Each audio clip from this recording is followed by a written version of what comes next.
कफन कफन का तनकीदी जायज़ा। कफन प्रेमचंद का शाहकार अफसाना है। उसे आलमी अदब के किसी भी अफसाने के मद्दे मुकाबिल रखा जा सकता है। यह समाजी हकीकत निगारी की बेहतरीन मिसाल और तरक्की पसंद अफसाना निगारी को बुनियाद फराहम करने वाला अफसाना है। इस अफसाना से पहले प्रेमचंद एक आदर्शवादी और मुसल्लह अफसाना निगार की शक्ल में नज़र आते हैं, लेकिन इस अफसाने में मुसल्लह का लिबादा उतारकर एक इनकलाबी अफसाना निगार के रूप में हमारे सामने आते हैं। वो आदर्शवाद के तिलिस्मी दायरे से निजात हासिल करके इस हकीकत के मुतरिफ नज़र आते हैं कि बग़ैर इनकलाबी अमल के हालात में तब्दीली नामुमकिन है। प्रेमचंद इस अफसाने में इस समाज पर तंज के नश्तर चलाते हैं जो इंसान को इतना बेबस और बेदर्द बना देता है कि वो करीबी रिश्तों तक की शनाख्त खो देता है और अपनी ज़ात और पेट के दायरे तक महदूद होकर ज़िंदगी की हकीकतों और बुनियादी इंसानी कदरों को भी पामाल करने से नहीं हिचकिचाता। इस कहानी के किरदार माधु और उसकी बीवी बधिया और उसका बाप घीसू हैं। ये चमारों के निचले तबके से ताल्लुक़ रखते हैं। ये दबे कुचले और अफलास के मारे हुए भूखे इंसान हैं। भूख और गुर्बत ने उन्हें इतना बेहिस और खुदगर्ज बना दिया है कि माधो दर्जा में तड़प रही है और बाप बेटा चोरी के आलू भूनकर खा रहे हैं। दोनों में से कोई दम तोड़ती हुई बुढ़िया को इस डर से देखने के लिए नहीं चाहता कि दूसरा उसके हिस्से का आलू भी खा जाएगा। बुढ़िया तड़प तड़प कर दम तोड़ देती है। बाप बेटे गांव के ज़मींदार और दूसरे लोगों से कफन और क्रियाक्रम के लिए 5 रुपया इकट्ठा करते हैं। फिर ये सोचकर कि जैसे ज़िंदगी में चिथड़े के सिवा पहनने को कुछ भी ना मिला, वो मरने के बाद नया कफन लेकर क्या करेगी।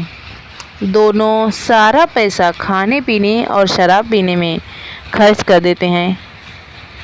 मैं खाने से बाहर निकलकर वो नाचते गाते हैं। बीवी और बहू की मौत से बेपरवाह उनका बेमकसद नाचना गाना इंसानी बेहिसी और खुदगर्जी की इंतहा है।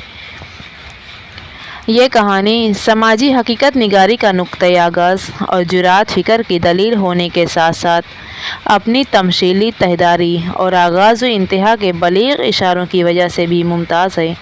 इस कहानी में तकनीक की फ़नकाराना तरतीब और वाक़यात, किरदार और जुमलों की मदद से कहानी का हुनर अपने उरूज पर है। इस अफसाने में कोई लफ्ज़ या जुमला बेकार नहीं। बकौल वक़ार अज़ीम, कफन में गैर महसूस तरीक़ा पर नए अफसानों का नफ्सियाती फ़न सही एतदाल और गहरे असर के साथ बरता गया है।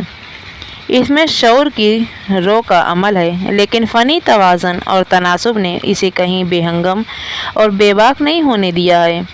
बेरब्ती के बावजूद उसमें एक ऐसा रब्त है जिससे अफसाना मजमूई तौर पर तासुरात का गहरा नक्श बन जाता है।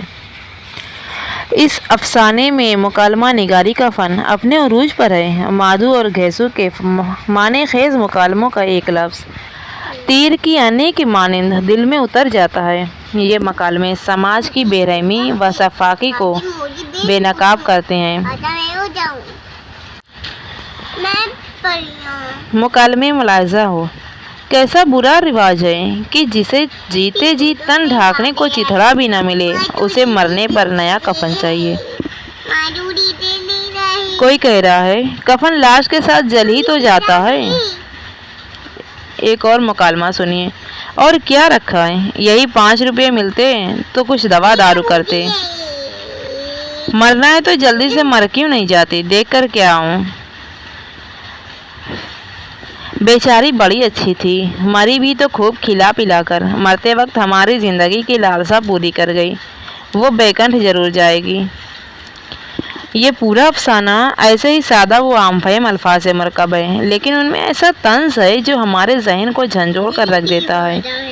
ये मकालमी समाजी हालात की सितम ज़रीफ़ियों को बेनकाब कर देते हैं और हिंदुस्तान ही नहीं बल्कि दुनिया के समाजी खोखलेपन की तरफ इशारा करते हैं।